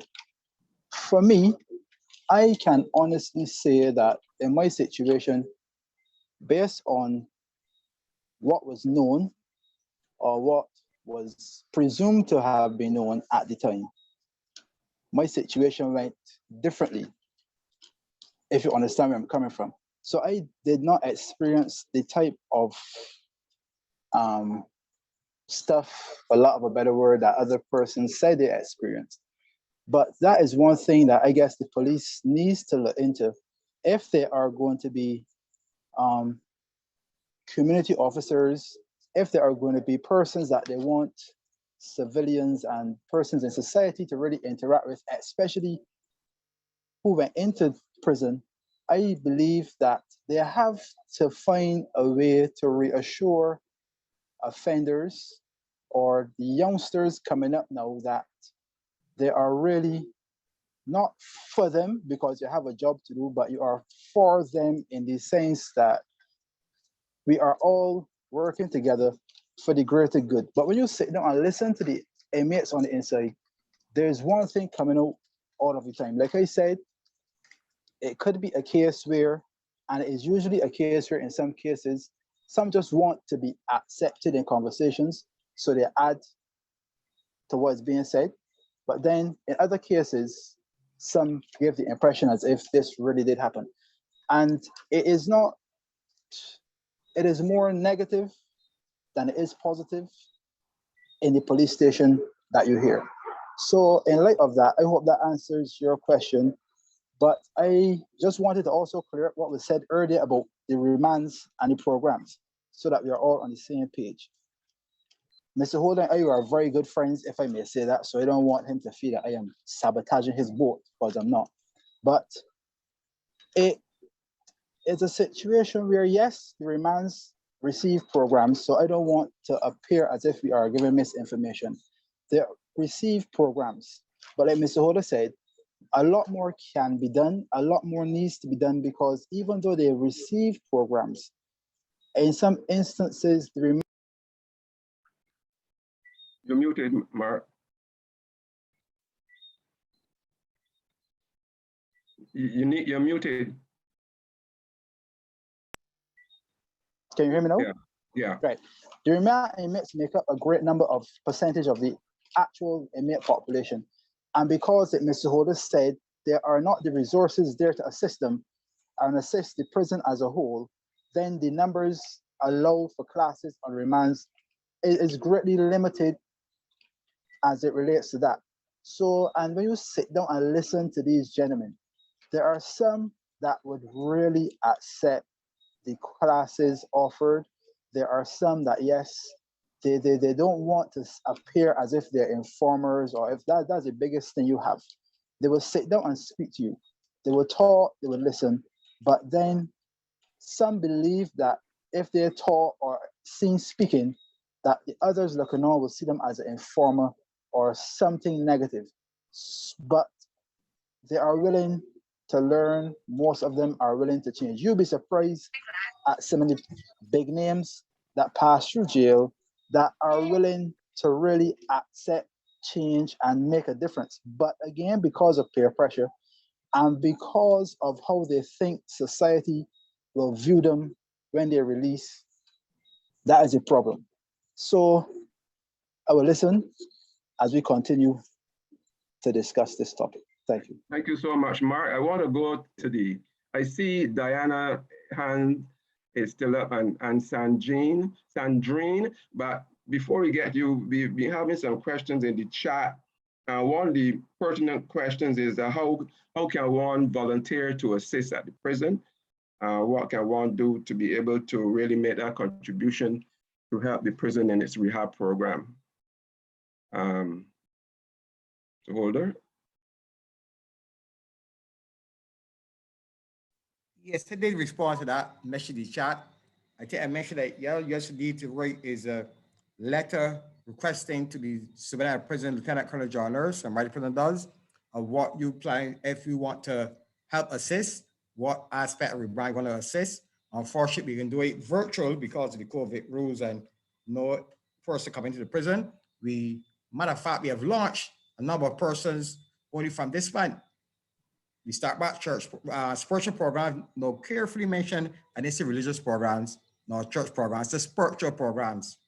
This cover ethics and values, not only about Jesus and only about Muhammad or Selassie, ethical and valuable programs, which is spiritual programs, which incorporate religion. So you just write a letter, say you want to volunteer your services to assist in our rehabilitation effort. And we have a few persons who come on board from this month, new persons who teach POB, principal accounts, principal business, basic English, basic math. We even have our own officers who volunteer their time to help teach these inmates these programs in basic English, basic math, and such like. So you guys have to drop us a letter, drop us an email, stating that you want to assist. We will do our vetting or assessment, and we have certain guidelines and rules. This is in place for everything. So we welcome Bombard me. Thank you. So one wants to know if there's a big brother, big sister program set up at the prison for younger offenders. Well, we don't call it big brother, big sister, or big sister. We call it cell risk sharing assessment. Before you put an inmate in a cell, we assess certain inmates to place in a cell within. If he's a new admission, we will place him in a cell with an inmate who is there longer that will assist him in knowing the rules, or we give him the rules in induction to assist him. Therefore, we need to do more of it. So risk sharing assessment. We replace inmates with certain inmates so they learn to behave, learn the rules, learn the ropes and such like. We also want inmate, I don't want to let a cat with the bag, but we have a lot of programs in place that will deal with the 100% sensitization of all inmates on remand, convicted, security, or wherever they go. Is a 100% sensitization program that being put in place soon for now. I won't let the cat in the bag right now, but we want to change the way TV program or program is shown at the housing units. These are the vehicles what embrace and enhance all science and technology improvement. We want the assistance of MIST, the Ministry of Innovation and Science Technology. So therefore we could sensitize all persons on each house unit to go through some sort of sensitization of programming. So if you could assist us in any way, just write to the prison. We will respond to you in quick response time. Thank you so much. Diana, you can speak now. And your question or comment, could you make it concise, please? Thank you. Yes, good evening. I just want to say that I've worked at the probation department now for 21 years. I would have been the welfare officer, probation officer attached to the prison as well. I agree with what Kim says in terms of the reoffending, recidivism, basically being persons who have the mental health drug issues. These are the persons that tend to come back to prison as opposed to some of the more serious offenders. But one of the issues I think is that when persons are released, they're released without any kind of license, what we would call parole. So therefore, those that need to access services to prevent them from reoffending, that need to make sure that they're participating in the drug education programs, need to ensure that they're attending some kind of vocational or education institution, all of those kinds of interventions that are needed to prevent them from reoffending, that's not in place because we don't have any parole. There's nothing to say, well, if I don't attend these classes, I could end up back in prison. So to encourage them to sort of keep walking down that path, so that they don't reoffend. So I think, you know, we're always going to see this recidivism rate higher than it could be until the point where we can have some kind of parole, whereas persons are released on license, that they're getting the interventions, etc., whilst they're in, you know, when they're back out in the community to basically help them stay on that path rather than recidivism, you know, reoffending again. So that's just my point there. Thank you. Okay. Any member of the panel want to talk about the parole aspect, especially?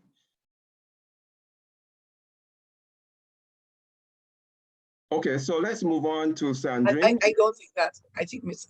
Kim will have a better understanding, but I don't think at present there's a parole program in place. But what I think is needed very much is a halfway house that presents a buffer to re-entry into society. I think once you can get that halfway house, while I was there, we discussed it, and we looked at a few buildings that would be able to house that program, but it never came to fulfillment. But I think it's something that is very needed because inmates are just released out of the prison. A lot of the times, inmates have gone through programs, and to me, some of them are genuinely rehabilitated. They really need to change, but when they go back, as somebody said earlier, to the same environment, same peer pressure, to the same block, all of that, they're going to find themselves becoming recidivists. And so to avoid that, we should have a halfway house that prepares a buffer for re-entry into society.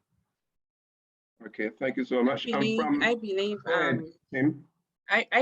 that I've always been one of the persons who have been pushing for a parole system. I believe that inmates need some, there are inmates in prison who do not need to be there, who are basically no threat to society. And I believe that they can be reintegrated back into society once they have, you know, shown that they are parolable, if there's such a word. I also believe agree with Diane that you need some kind of system where persons are accountable. When a man has maxed out his sentence, he is not accountable to anybody. He can go back into society, and you know, he basically he can reoffend, he can get back into the same kind of trouble. But the reality is, there's no system there to monitor his behavior once he has maxed out his time. So, I mean, the reality is, and legally, you cannot monitor somebody who has served their sentence. They've done their time, they've served their time, they can move on. But I'm saying that if we have some kind of system, I mean, Jamaica has it, St. Lucia has it, there are other Caribbean countries that have it, Bahamas has it.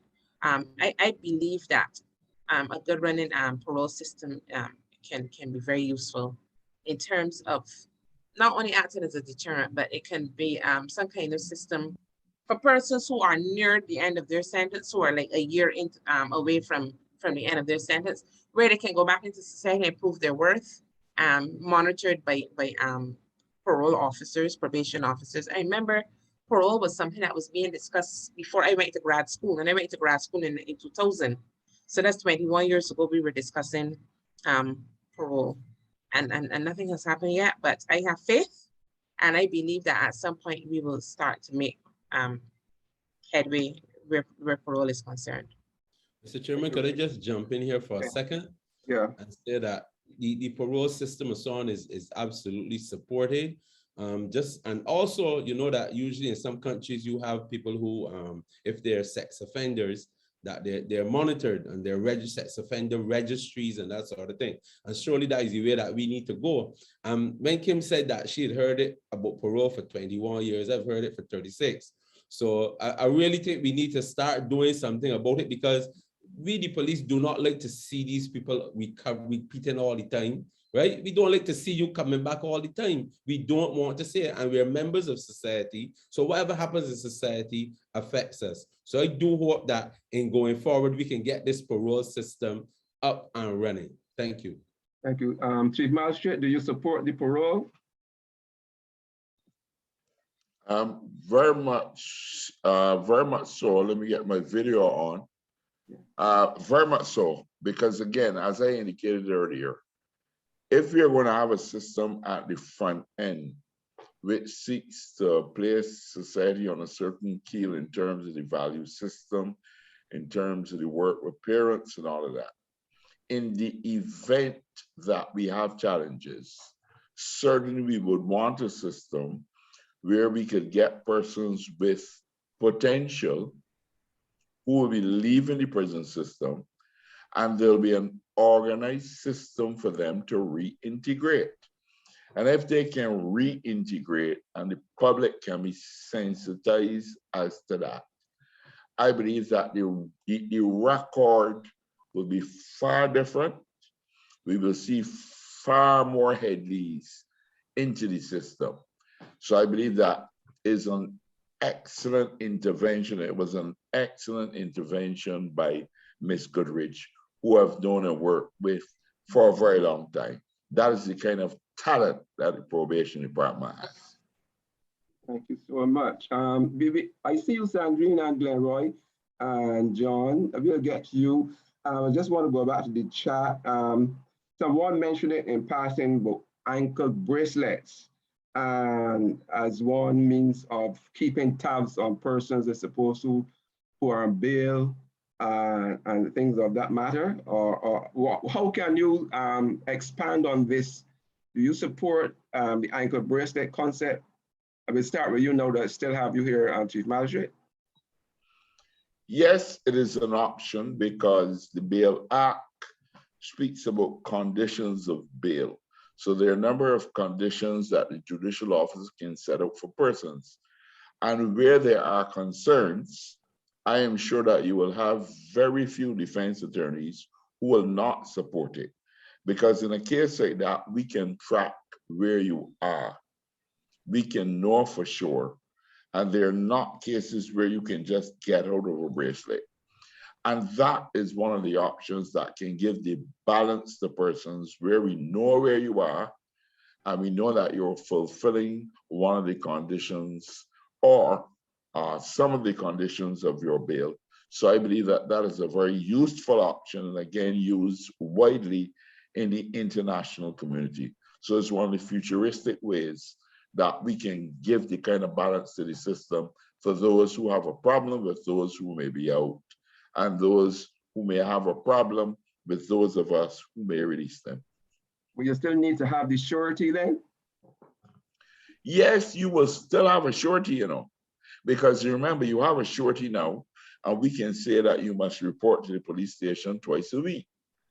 So even if you have an electronic bracelet, where there are persons who may wish to tamper with it, who may be technologically savvy, who may wish to interfere, you will still have that person as surety who will give an account for that person, which is what happens internationally as well.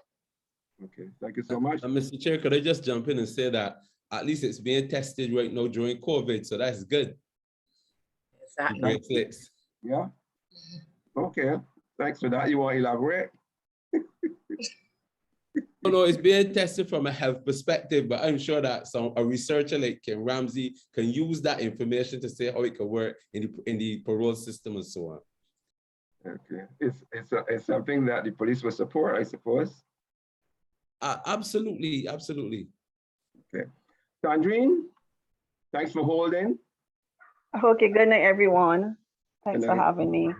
When Inspector Dawson spoke about the victim's family, that struck a chord, and I posted a comment in the chat because I'm the mother of a murdered son, 7 years now. He would have been 32 next Friday. And because I work with Ms. Goodrich in the judicial system, I was able to track his case. But I know from working at probation that the victim's family are sometimes the last people to know what is going on with their case. And because I was kind of like privileged to know what's going on with my son's case, at least for one of them. The other guy, I only found out probably the next morning when he went to court.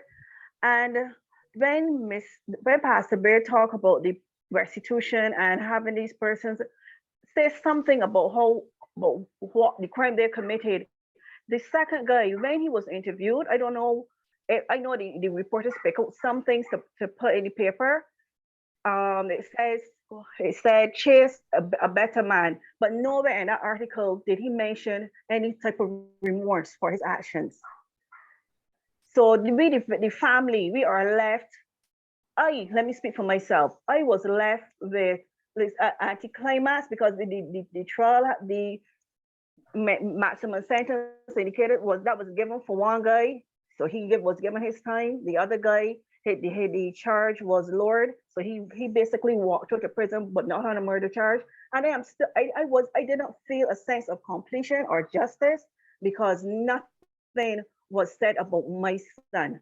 So the families of victims are left basically languishing, are agonizing because their feelings, their concerns are not really met by the justice systems.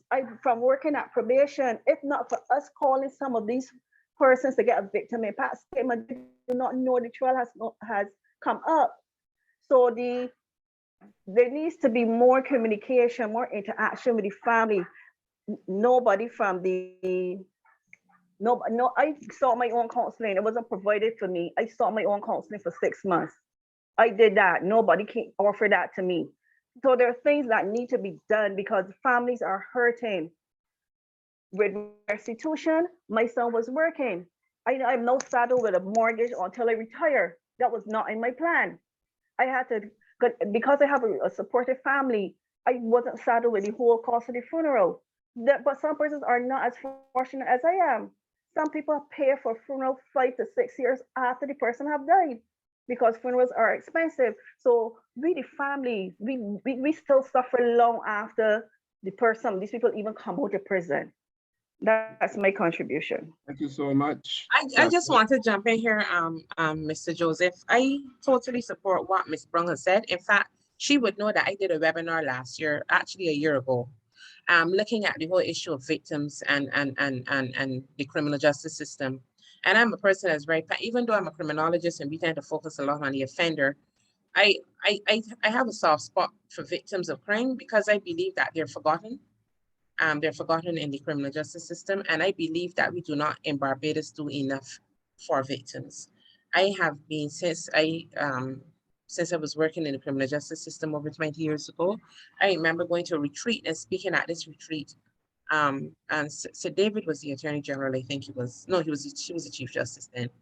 And I spoke about the whole issue of victim compensation, because I believe that the same way that we have legal aid, we should have some kind of compensation for victims. We give money, there's money allotted for accused, there should be money also for victims of crime. Victims go through all kind of trauma. They go through there's physical, emotional, psychological. Some of them, especially the physical, there's nobody, there's no kind of money to assist them. And I believe that there should be some kind of, where the money is going to come from, that is the challenge. But I believe that something should be done for victims. I believe too that they're the forgotten players. In terms of the criminal justice system tends to leave them behind. So there, we need, for instance, something as simple as telling them if somebody's coming back into society. You do not, I've spoken to so many victims who said, there was this young lady that I know personally that told that her mother was murdered. And she said she just happened to be walking on the road and she saw one of the men that killed her mother, alleged he killed her mother. I mean, you should not have to be dealing with that.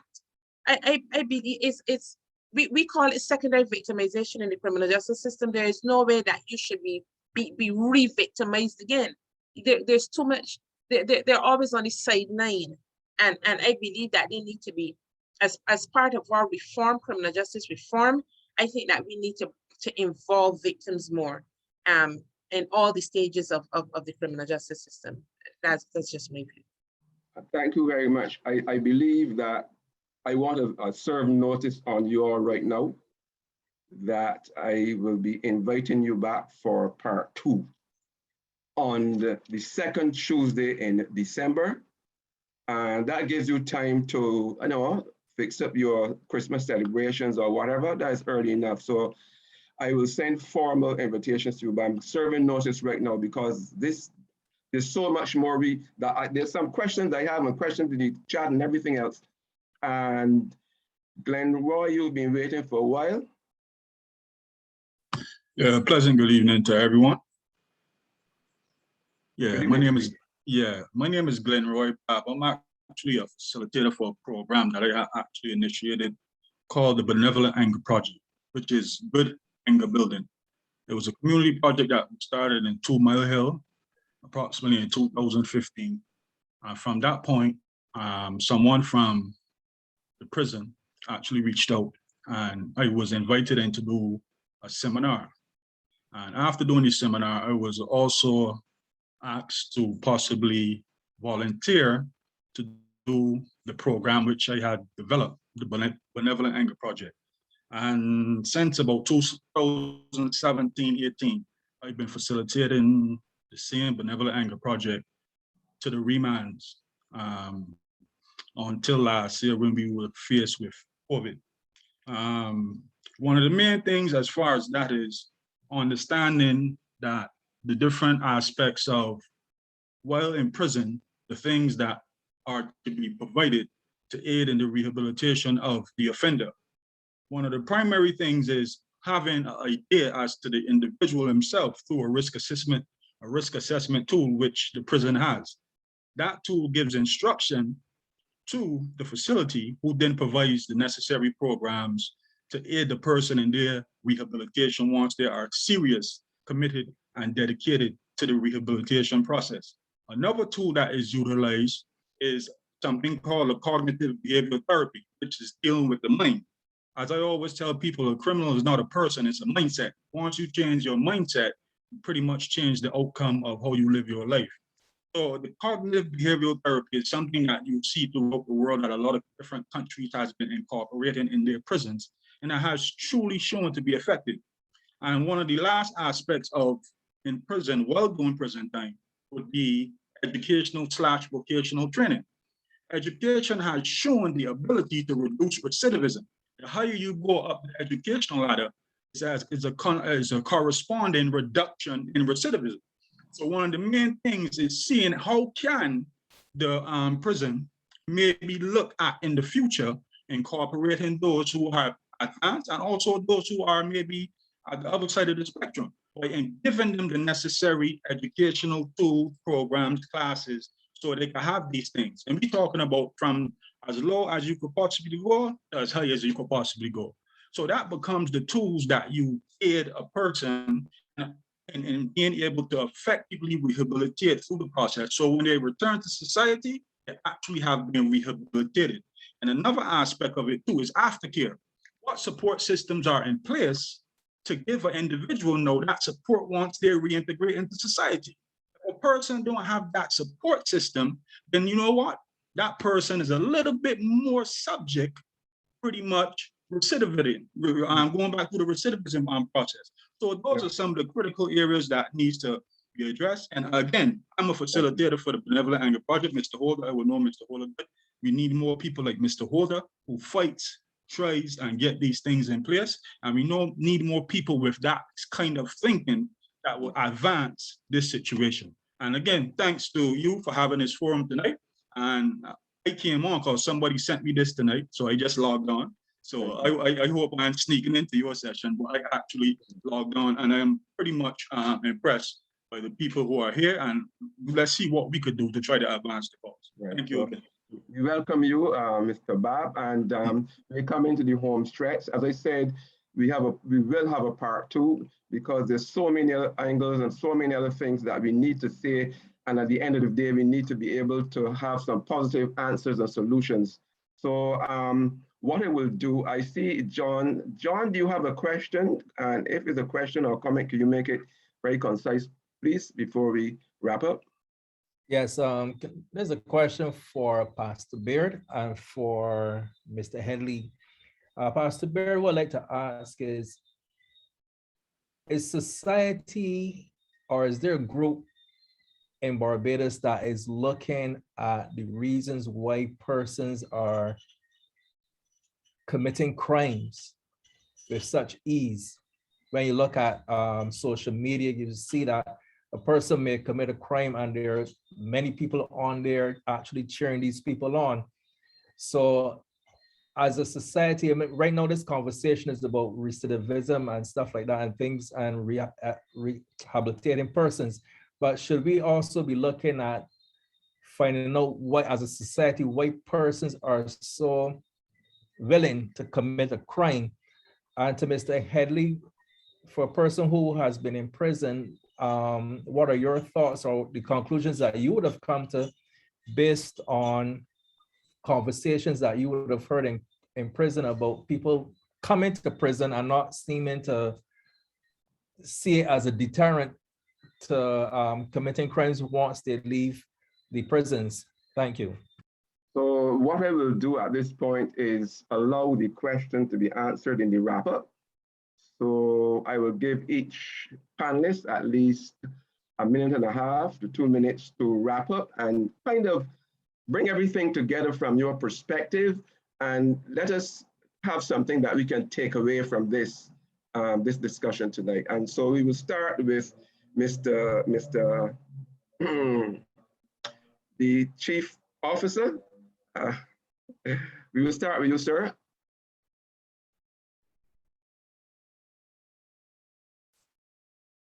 Mr. Holder. We will start with Mr. Holder. When you say Chief, I thought you mean Mr. Weeks.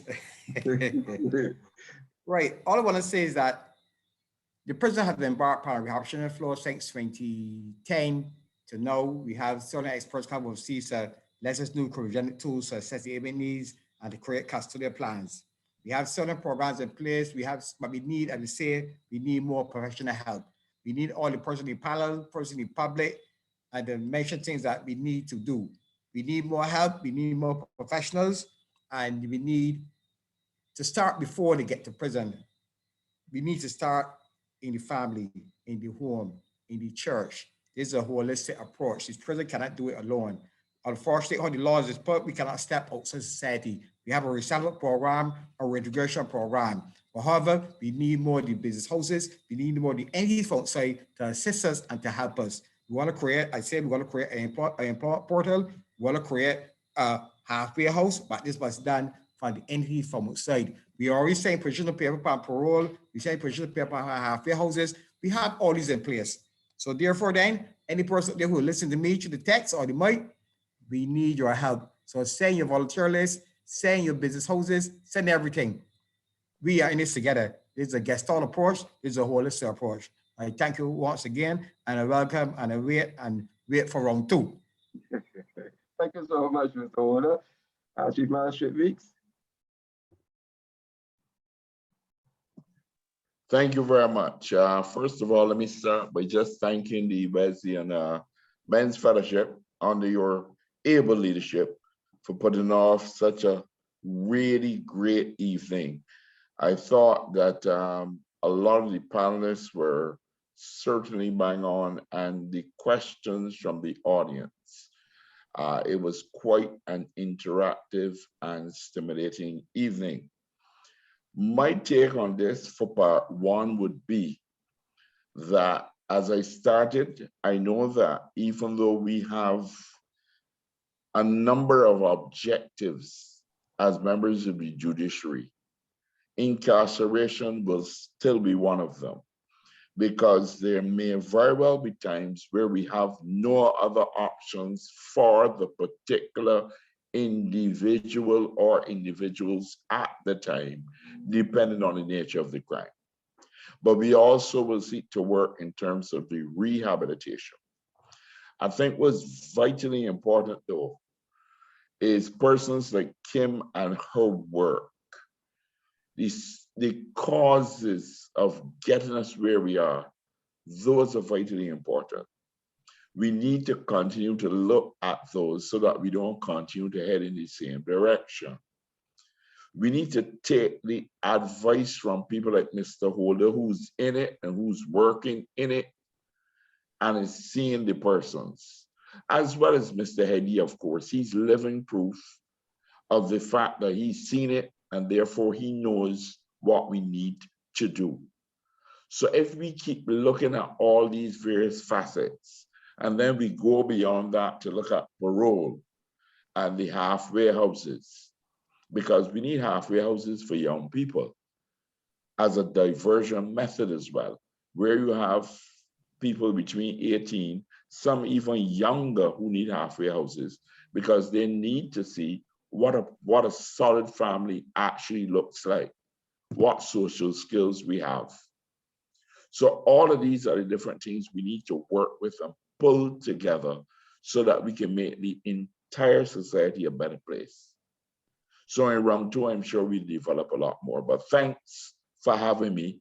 Part of the purpose that I was here is what we do as judicial officers, because you heard the mothers talk about the lack of information. In a number of these sessions, what we seek to do from our perspective is to help people to understand how the judicial system works, and we will take the criticism and the questions to make it a lot better. Thank you. Thank you so much. Kim?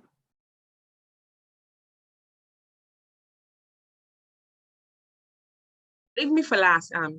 Okay, Joseph. Mr. Dawson, Inspector Dawson. Yes, everybody knows that Kim is a strategist. I wouldn't, since we're gonna have a part 2, I would not give my assessment as to if or is jail time working out for the betterment of the lawbreakers. So I will not give my assessment on that. I hope that I have the opportunity to be the person to come back for part 2. What I would say is that from our discussion, I would want you to know that the Royal Barbados Police Force is here to serve, protect, and to reassure. And that includes persons in prison. That's number 1. And number 2, I want you to know that the RBPF is more than willing to work with all of the stakeholders. I heard Mr. Holder, I heard his plea, and Mr. Holder, police officers would assist too, right? I heard your plea, because we are all in it together. We're all stakeholders in it together to bring about a better Barbados. So with that, I thank you. Thank you so much. Mark? Yes, please. To answer the question posed by John, I think it was, it depends on the person. There are some persons that speak boldly about the crimes they committed. There are some that say it as a way to brag. There are some that say it as a way to compare crimes. So you were charged for a 38, I was charged for AK. You're charged for robbery, I charged for murder. So it all depends on the person. But yes, it is freely spoken of in jail. Like I said, some like to boast and brag. There are others that you would never know what they're charged for until their case comes up. And then to back what Ms. Ramsay and Ms. Godfrey said, I totally agree with the victim impact stuff, because in my situation, I think the parents or the family of the victim in my situation, they were only aware of the progress the case was making when Ms. Goodridge went to them. So that also places me, the accused person, in a funny position, even on release, because obviously, if they don't know what's going on with the case, and then, like Ms. Ramsay said, they see you on the outside, they'll be surprised, and who knows what can happen. So I totally agree, because sometimes you really want, like in my situation, I wanted to, but then you're often advised against it by various persons. And I know of other persons that wanted to genuinely make restitution for what had happened, but you're advised against it for various reasons. So I believe that that is something that needs to be looked into, because it can go a long way. But all in all, I want to thank the Wesleyan Holiness Church for this opportunity. I also want to thank, every person else that would have accepted me back into society and helped me to feel accepted and back at home again. I really want to reassure everyone that jail is some place that any person can go. But it all depends on what you do when you get there, and it depends on what you as the individual see or want for yourself in the future, that you will make the determination to either use it as an example not to come back again, or see it as a way to meet new friends from different levels of criminality and come back over and over and over. But for most, I believe they see it as a way, just a learning experience. For me, it was a learning experience. And again, I want to thank the Wesleyan Holiness Church. I want to thank all the panelists. I want to thank all the guests for their questions, and I look forward to part 2. And I want to thank Mr. Holder, and I hope that I can still call him and ask his advice after tonight. So thank you very much.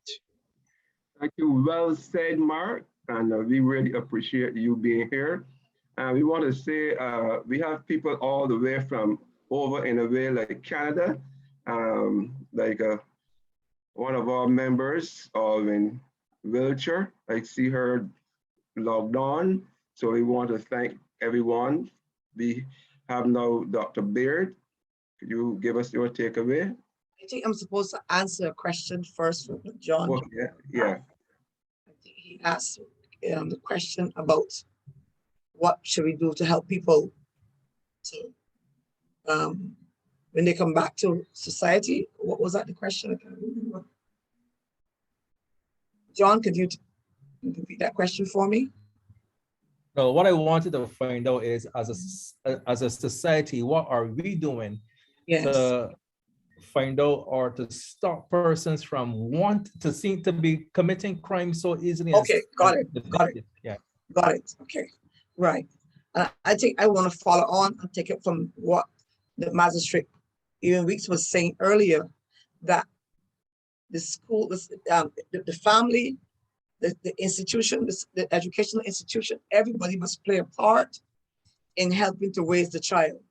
The entire village must raise the child, not just the mother or the father. And we have a lot of homes that are managed by single parents, who many times have been, having difficulties, social difficulties themselves, and who were probably not parenting themselves, and they're trying to parent children. I think that we, the church, must do more parenting and assisting in parenting, and the entire society must be able to support the young people of our society, rather than criticize as we do now, but to offer what assistance that is necessary.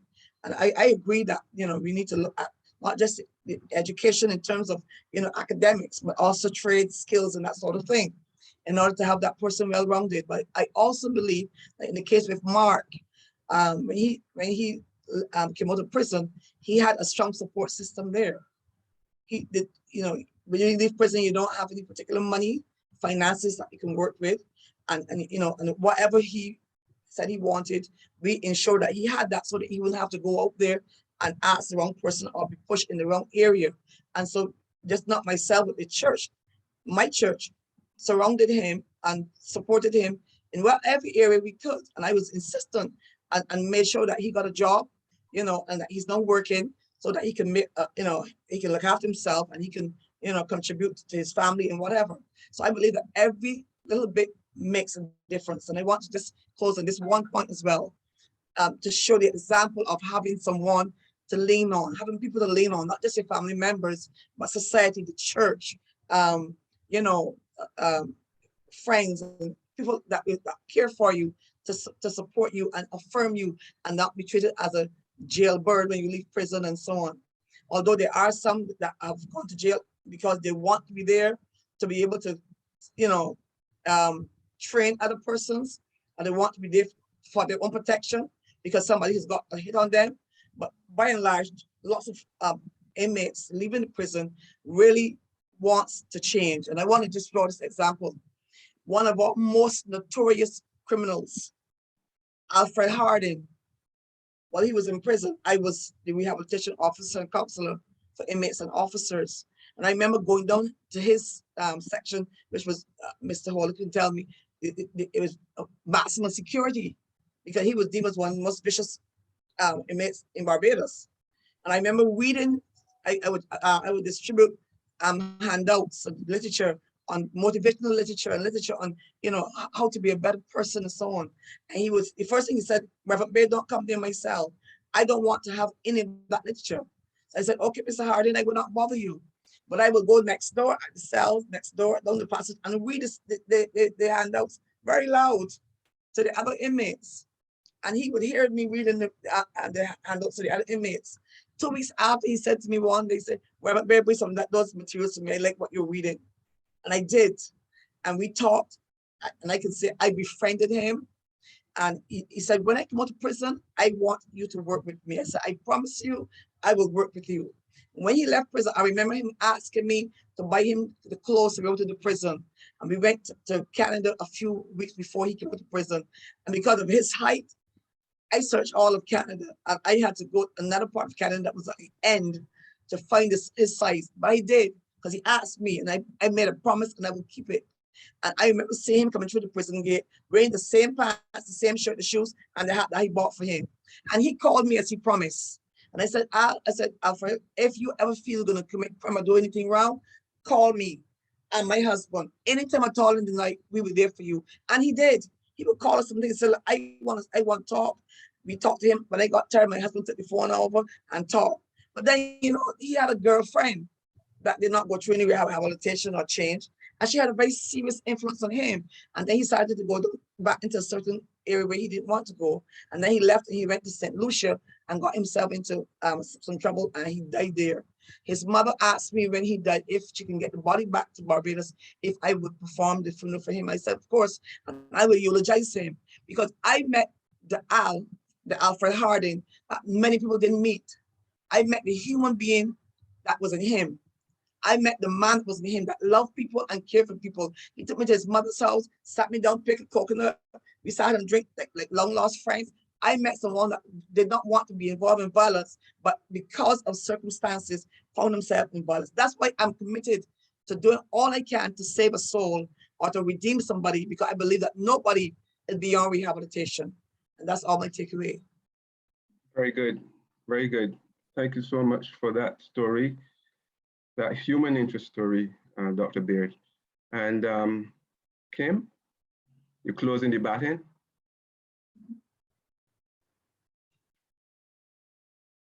Kim? Sorry, I was muted. I just wanted to begin by talking about recidivism, which is what we began with. And I wanted to begin by saying that recidivism has always been problematic. I went back to my book, the book that I wrote on Glengarry. And I began by, in my chapter 17, I have mentioned that recidivism has always been high at Glengarry. As far back as 1942, 58% of the persons who were committed to prison returned to prison. And I had researched this, and I found it in a report by a man called T.S. Saini. That said, I think one of the reasons that recidivism has always been problematic is because people really do back then, and it's still a challenge, especially if you're dealing with human behavior. People have tried all kinds of methods to rehabilitate persons.